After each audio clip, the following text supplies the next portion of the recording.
안녕하세요. 역대하 27장입니다. 요담이 왕 위에 오를 때 나이가 25세라. 예루살렘에서 16년 동안 다스리니라. 그의 어머니의 이름은 여루사요 사독의 딸이더라. 요담이 그의 아버지 우시야의 모든 행위대로 여호와 보시기에 정직하게 행하였으나 여호와의 성전에는 들어가지 아니하였고 백성은 여전히 부패하였더라. 그가 여호와의 전 윗문을 건축하고 또 오벨 성벽을 많이 증축하고 유다 산중에 성읍들을 건축하며 숲을 가운데에 견고한 진영들과 망대를 건축하고 암몬 자손의 왕과 더불어 싸워 그들을 이겼더니 그 해에 암몬 자손이 은 100달란트와 밀 만고르와 보리 만고르를 바쳤고 제2년과 제3년에도 암몬 자손이 그와 같이 바쳤더라. 요담이 그의 하나님 여호와 앞에서 바른 길을 걸었으므로 점점 강성하여졌더라. 요담의 남은 사적과 그의 모든 전쟁과 행위는 이스라엘과 유다 열왕기에 기록되니라. 요담이 왕위에 오를 때 나이가 25세요. 예루살렘에서 다스린 지 16년이라. 그가 그의 조상들과 함께 누우며 다윗성에 장사되고 그의 아들 아하스가 대신하여 왕이 되니라. 아하스가 왕위에 오를 때에 나이가 20세라. 예루살렘에서 16년 동안 다스렸으나 그의 조상 다윗과 같지 아니하여 여호와 보시기에 정직하게 행하지 아니하고 이스라엘 왕들의 길로 행하여 바알들의 우상을 부어 만들고 또 흰놈의 아들 골짜기에서 분향하고 여호와께서 이스라엘 자손 앞에서 쫓아내신 이방 사람들의 가증한 일을 본받아 그의 자녀들을 불사르고 또 산당과 작은 산 위와 모든 푸른 나무 아래에서 제사를 드리며 분향하니라.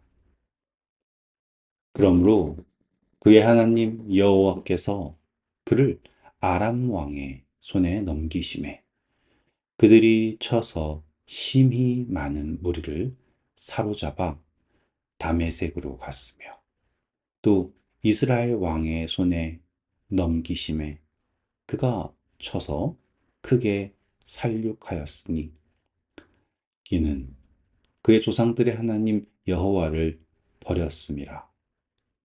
르말야의 아들 베가가 유다에서 하루 동안 용사 12만 명을 죽였으며 에브라임의 용사 시그리는 왕의 아들 마세야와 국내 대신 아스라감과 총리 대신 엘가나를 죽였더라. 이스라엘 자손이 그들의 형제 중에서 그들의 아내와 자녀를 합하여 20만 명을 사로잡고 그들의 재물을 많이 노력하여 사마리아로 가져가니 그곳에 여호와의 선지자가 있었는데 이름은 오뎃이라. 그가 사마리아로 돌아오는 군대를 영접하고 그들에게 이르되 너희 조상의 하나님 여호와께서 유다에게 진노하셨으므로 너희 손에 넘기셨거늘 너희의 노기가 충천하여 살육하고 이제 너희가 또 유다와 예루살렘 백성들을 압제하여 노예로 삼고자 생각하는도다. 그러나 너희는 너희의 하나님 여호와께 범죄함이 없느냐?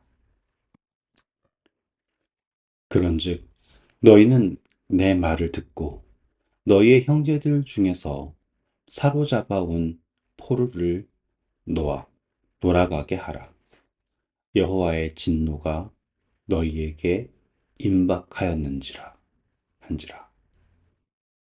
에브라임 자손의 우두머리 몇 사람 곧 요하난의 아들 아사랴와 무실레못의 아들 베레갸와 살룸의 아들 여히스기야와 하들레의 아들 아마사가 일어나서 전장에서 돌아오는 자들을 막으며 그들에게 이르되 너희는 이 포로를 이리로 끌어들이지 못하리라.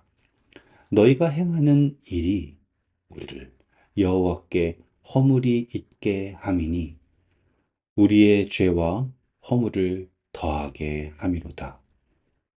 우리의 허물이 이미 커서 진노하심이 이스라엘에게 임박하였느니라 하매 이에 무기를 가진 사람들이 포로와 노력한 물건을 방백들과 온 회중 앞에 둔지라.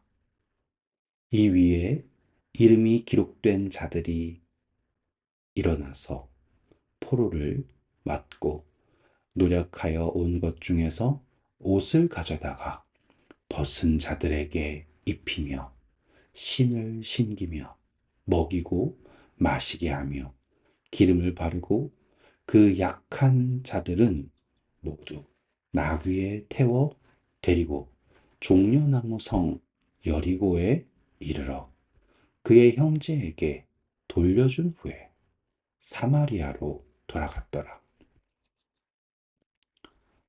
그때 아하스 왕이 아수르 왕에게 사람을 보내어 도와주기를 구하였으니 이는 에돔 사람들이 다시 와서 유다를 치고 그의 백성을 사로잡았음이며 블레셋 사람들도 유다의 평지와 남방 성읍들을 침노하여 벳세메스와 아얄론과 그데롯과 소고 및 그 주변 마을들과 딥나 및 그 주변 마을들과 김소 및 그 주변 마을들을 점령하고 거기에 살았으니 이는 이스라엘 왕 아하스가 유다에서 망령되이 행하여 여호와께 크게 범죄하였으므로 여호와께서 유다를 낮추심이라. 아수르 왕 디글랏 빌레셀이 그에게 이르렀으나 돕지 아니하고 도리어 그를 공격하였더라. 아하스가 여호와의 전과 왕궁과 방백들의 집에서 재물을 가져다가 아수르 왕에게 주었으나 그에게 유익이 없었더라.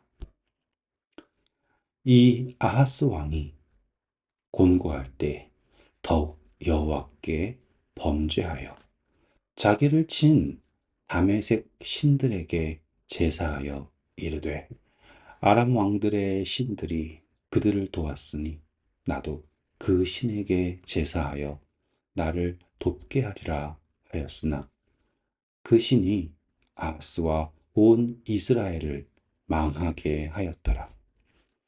아하스가 하나님의 전에 기구들을 모아 하나님의 전에 기구들을 부수고 또 여호와의 전 문들을 닫고 예루살렘 구석마다 제단을 쌓고 유다 각 성읍에 산당을 세워 다른 신에게 분향하여 그의 조상들의 하나님 여호와를 진노하게 하였더라.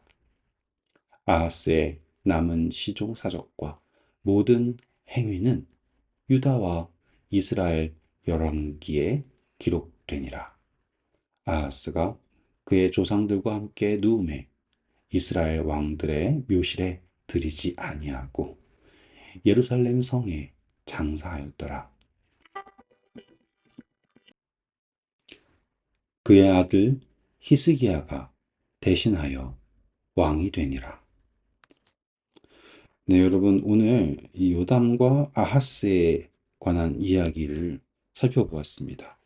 참 많은 것들을 볼 수가 있는데요.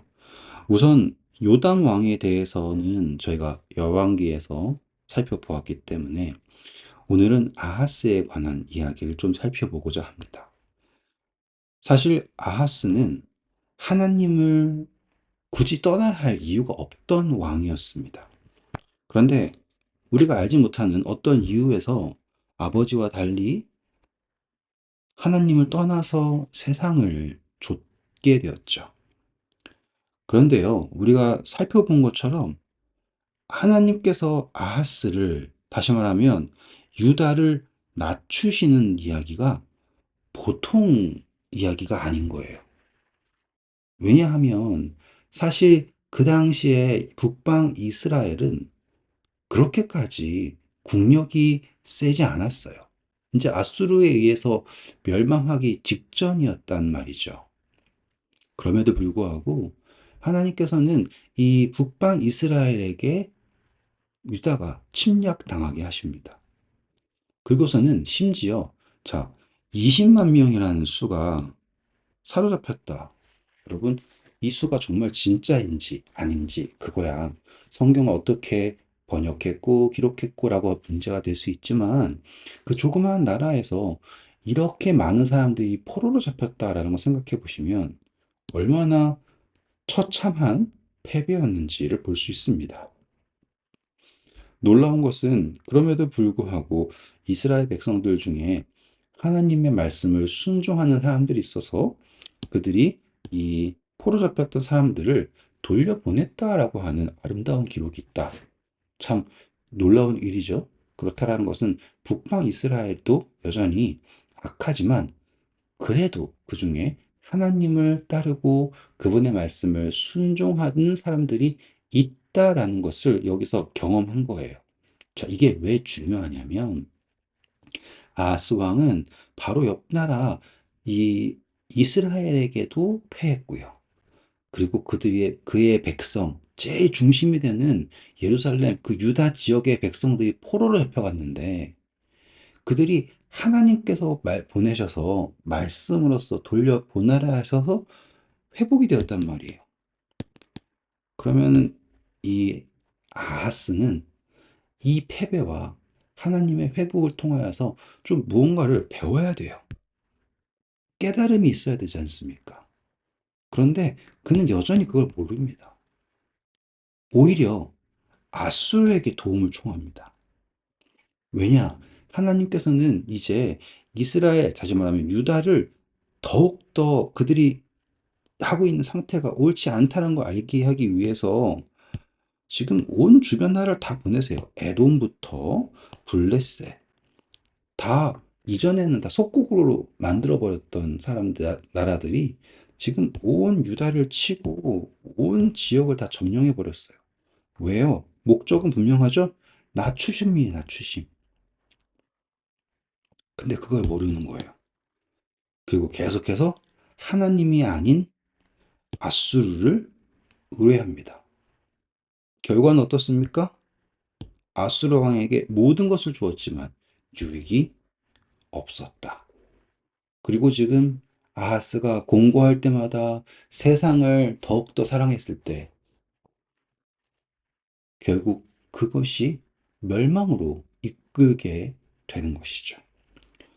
어쩌면 우리도 하나님을 섬긴다, 그리고 하나님을 떠날 이유가 없는데 왜 계속 세상을 의지하고 공고할 때마다 하나님께 범죄를 하는지, 그리고 나를 친 다메섹 신들이 힘이 세니까 나도 그 신을 섬기겠다라고 하면서 세상을 향하여 달려가고 있는지 한번 깊게 묵상해 보시길 바랍니다. 네, 오늘도 수고하셨고요. 좋은 하루 되세요. 감사합니다.